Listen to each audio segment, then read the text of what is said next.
Now, just I would like to tell you something like this, that in my opinion, what kind of importance I believe that say the questions are having, and what is the reason sir, that I have kept these questions say in the classwork. As far as the first question is concerned, it is a very simple question. If at all we say that say the A is an important question, B is moderate question, and C is simple question. This is important, this is moderate, and this is simple. Then in that case, in my opinion, the first question is a very simple question, very just an introduction about the NAV per unit calculation. In the subsequent question, I believe that say the second part of the question is like slightly important. So I would say it is the B category question, and first part of the question is the repeat only. There is nothing great. This is a good question.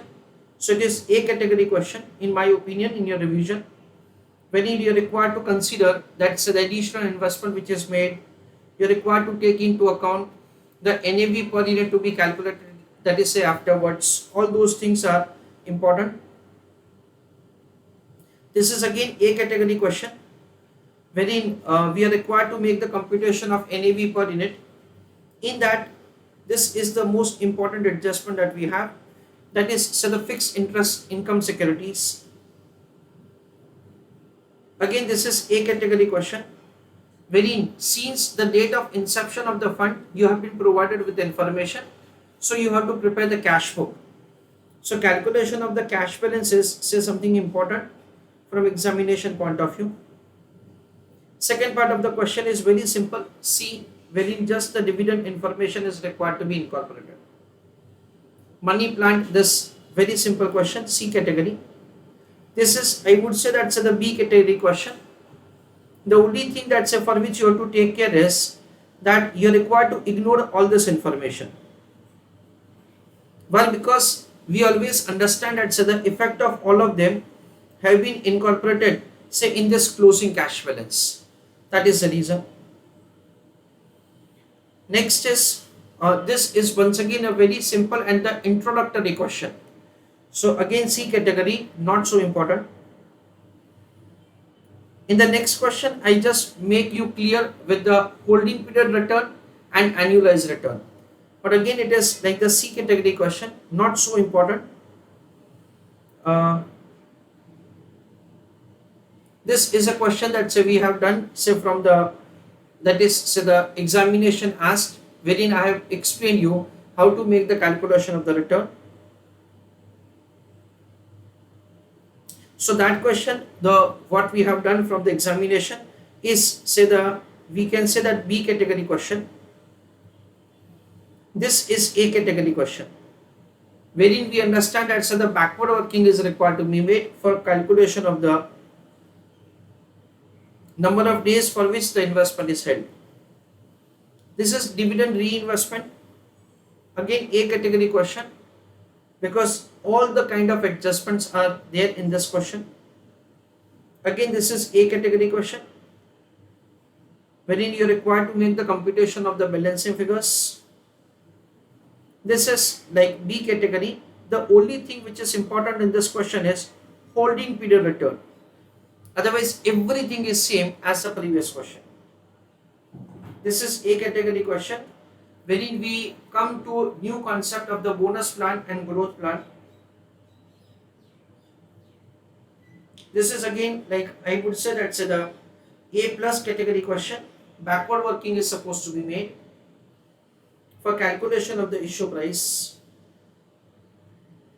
This is C category. The only thing which I wanted to tell you in this question about the two methods by which you can compute the return. Either you can do it like this, or you can make the computation of the IRR. That is either of the way you can do it.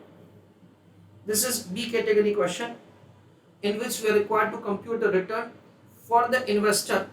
However, for calculation of the return for investor, you are required to make the computation of the NAV from the mutual fund point of view.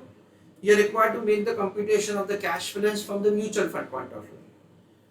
And one important point is 80% of the realized earning.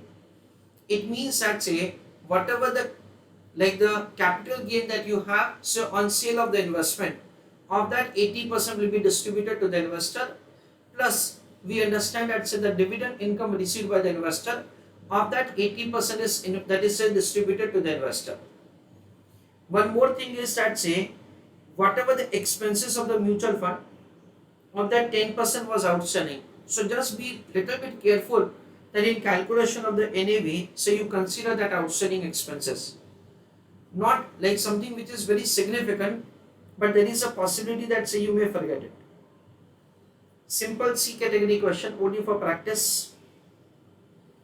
In this question, I would say that the B part of the question is important. A part of the question is very simple. For calculation of the return, once again, when we are doing the second part of the question, preferably we have to keep into mind, that is keep in mind 300 number of units that we are holding. This is again A category question, wherein you are required to make the computation of the NAV at the beginning of the period. Because you have to put an equation, and with that say you are required to make calculation. This is a very similar example as the previous one.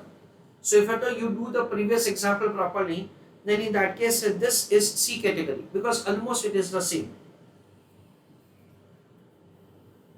This is again almost the same, that is A plus category question that I said. So it is C category. Why? Because you already have covered this kind of concept earlier. That is the reason I don't think that this becomes so important for you later on. Because when you are revising the entire topic, it will be revised, say everything together. This is A category question. New concept, calculation of the minimum return from the investor from mutual fund point of view, so that say a specific return can be given to the investor. This is similar to the previous one. So B category question. Instead of the return of the mutual fund, maximum recurring expenses that can be calculated is required to be found. So once you do the previous question properly, then this question becomes simple. The first part of the question is only the repetition, so it is C category. Second part of the question is a new point, so it is A category question, wherein we are required to take a decision from a chartered accountant point of view, that say whether he should make investment on his own or he should make investment through mutual fund, and his opportunity cost information is given. This is C category, only a simple calculation is required to be made. This is again like A plus category question.